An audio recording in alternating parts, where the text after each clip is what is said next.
নমস্কার বন্ধুরা, cooking for মাসি চ্যানেলে সবাইকে স্বাগত। আজকে আমি বোয়াল মাছের কষা করব। তো সেই কারণে বোয়াল মাছ আমি এখানে তো করেছি। তো কিভাবে করেছি তো বন্ধুরা পুরো ভিডিওটা দেখতে হবে, দেখার জন্য অনুরোধ করছি। পুরো ভিডিওটা দেখো, আশা করি তোমাদের সবার ভালো লাগবে। দেখো বন্ধুরা, আজকে আমি তোমাদেরকে বোয়াল মাছের কষা রসা যাই বলো, একটা বেশ কষা কষা করে আমি একটা রেসিপি করে দেখাবো। এর জন্য আমি এখানে বোয়াল মাছ একটা গোটা নিয়ে নিয়েছি। এইটার মধ্যে আমি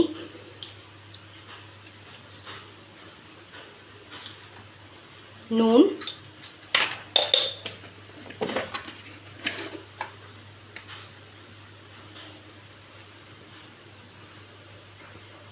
হলুদ,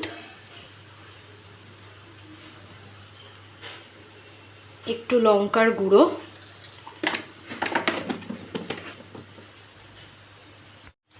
সামান্য একটু লেবুর রস,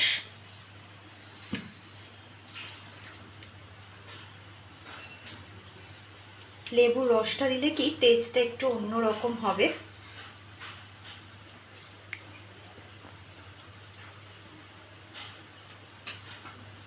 আর একটু সামান্য ময়দা আমি ওপর দিয়ে একটু দিয়ে দিচ্ছি, না হলে বোয়াল মাছ তো ভাজতে গেলে খুব ফাটে। তো এই যে আমি মাখিয়ে নিলাম, তাহলে খুব একটা বেশি ফাটবে না। তো এইবারে আমি এই যে মাছগুলোকে এবারে ভালো করে আমি মাখিয়ে নেব। দেখো বন্ধুরা, আমি এটা ভালো করে কিন্তু মাছটাকে নুন হলুদ সব কিছু দিয়ে মাখিয়ে প্রায় 10 মিনিটের জন্য রেখে দেবো ম্যারিনেশন করে। দেখো বন্ধুরা, 10 মিনিট কিন্তু আমি ম্যারিনেট করে রেখে দিলাম। এইবারে আমি বোয়াল মাছগুলোকে ভেজে নেব। এখানে ফ্রাই প্যান বসিয়ে দিয়েছি, তেলও গরম হয়ে গেছে। এবার আমি বোয়াল মাছগুলোকে একটা একটা করে ভেজে নিচ্ছি। দেখো বন্ধুরা, এখানে আমি টমেটো পেঁয়াজ কাঁচা লঙ্কা কুচিয়ে নিয়েছি, এগুলোকে আমি একটু পেস্ট করে নেব। আর দেখো বন্ধুরা, এখানে আমি মাছগুলো কিন্তু আস্তে আস্তে করে ভেজে নিচ্ছি। এই যে ঢাকা দিয়ে ভাজছি, যেভাবে ফাটছে তো ওই জন্য ঢাকা দিয়ে ভাজতে হচ্ছে। এখানে আমি পেঁয়াজ কাঁচা লঙ্কা আর টমেটোটা পেস্ট করে নিয়েছি, আর এখানে আদা রসুনের পেস্ট আছে। আর এখানে দেখো বন্ধুরা, মাছগুলো কিন্তু ভাজা হয়ে এসছে। বন্ধুরা, এখানে আমি তেল গরম হয়ে গেছে, এখানে আমি তেজপাতা, একটা শুকনো লঙ্কা আর এখানে গোটা গরম মশলা ফোড়ন দিচ্ছি। যেহেতু এটা বোয়াল মাছ, সে কারণে আমি এটা একটুখানি সর্ষের তেলেই করব। আর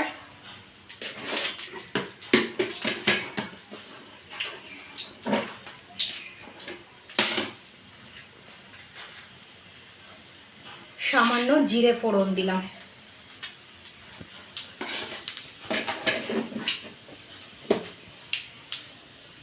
এবার বাটাটা দিয়ে, এই পেঁয়াজ টমেটো বাটাটা দিয়ে দিচ্ছি।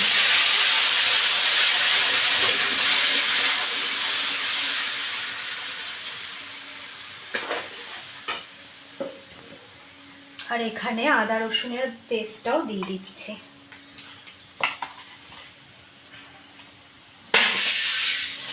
দিয়ে এর মধ্যে আমি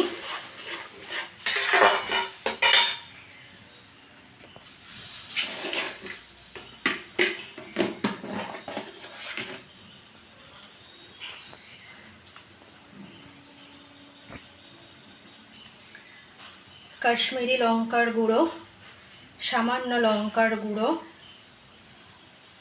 ধনে গুঁড়ো 2 চামচ মতো, জিরে গুঁড়ো 1 চামচ মতো, আর হলুদ গুঁড়ো।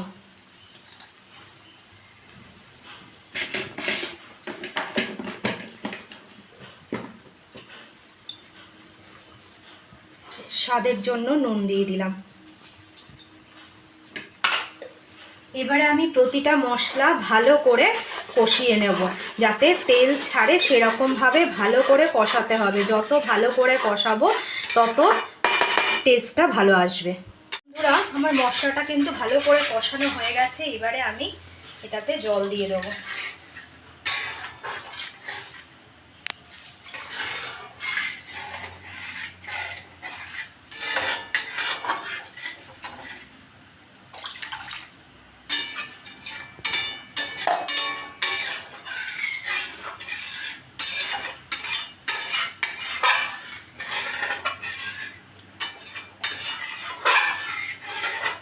বন্ধুরা আমি ঝোলটা দিয়েছি, এবারে আমি মাছগুলোকে ছেড়ে দিচ্ছি।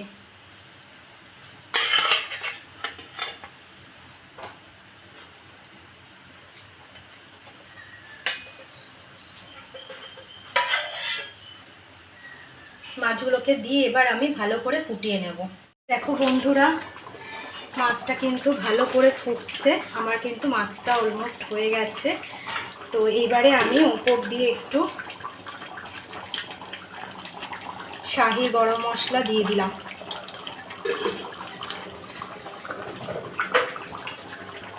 দিয়ে একটু সামান্য একটু নাড়াচাড়া করে নিচ্ছি।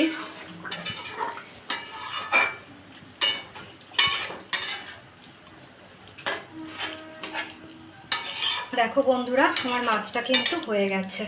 মাছটা আমি কোথাও সার্ভ করব না, কারণ এতটা মাছ যেহেতু আমি এটা কড়াইয়ের মধ্যেই রাখবো।